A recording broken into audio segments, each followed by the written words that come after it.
Oppożizzjoni populista li tibqa' topponi standard sola fis-settur tal-kostruzzjoni. Dan itqal fi stqarrija mill-Ministeru għall-Ġustizzja u r-Riforma tas-settur tal-kostruzzjoni li jennota l-attitudni populista u kontradittorja tal-Oppożizzjoni Nazzjonalista fl-implementazzjoni ta' rakkomandazzjonijiet li joħorġu mill-inkjesta Jean Paul Sofija.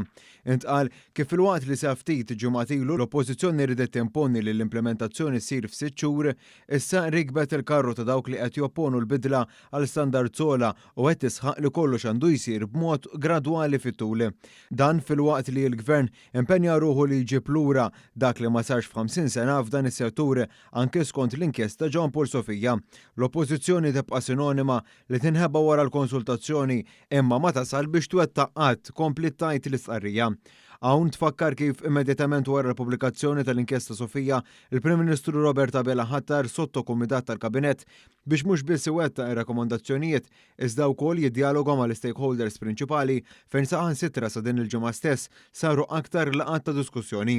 Il-Ministeru għall-Ġustizzja u Riforma tas-settur tal-Kostruzzjoni diġà daħħal fis-seħħ permezz ta' emendi fil-liġi sussidjarja obbligi rigward l-obbligu ta' assigurazzjoni li tkopri lil terzi anke fuq sit standalone kif ukoll lil ħaddiema li jaħdmu fuq siti ta' kostruzzjoni.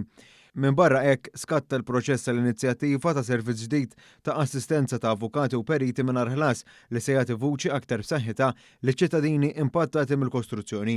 Intqal ukoll kif l-Awtorità tal-Bini u l-Kostruzzjoni, il-BCA, filwaqt li dejjem kienet miftuħa l-konsultazzjoni qiegħda tagħmel dawn l-introduzzjonijiet biex pajjiżna ikollu qafas modernizzat li verament inissel fiduċja fis-settur tal-kostruzzjoni.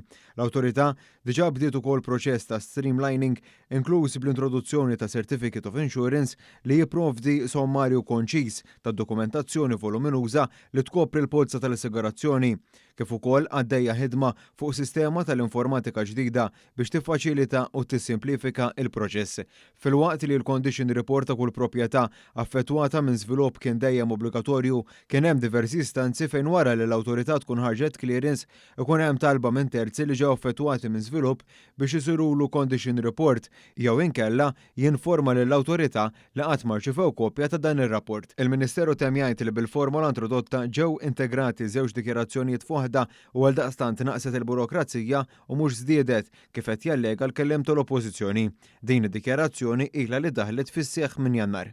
Ingħad li l-Oppożizzjoni jidher li għal darb'oħra iddistakkata min-nies kif qed topponi l-bidla għal standard sola fis-settur tal-kostruzzjoni biex kull ċittadin Malti u Awċi ikollu serħan il-moħħ f'daru tassew oppożizzjoni populista li dwar l-implementazzjoni ma ssibiex fuq in-naħa tal-bidla.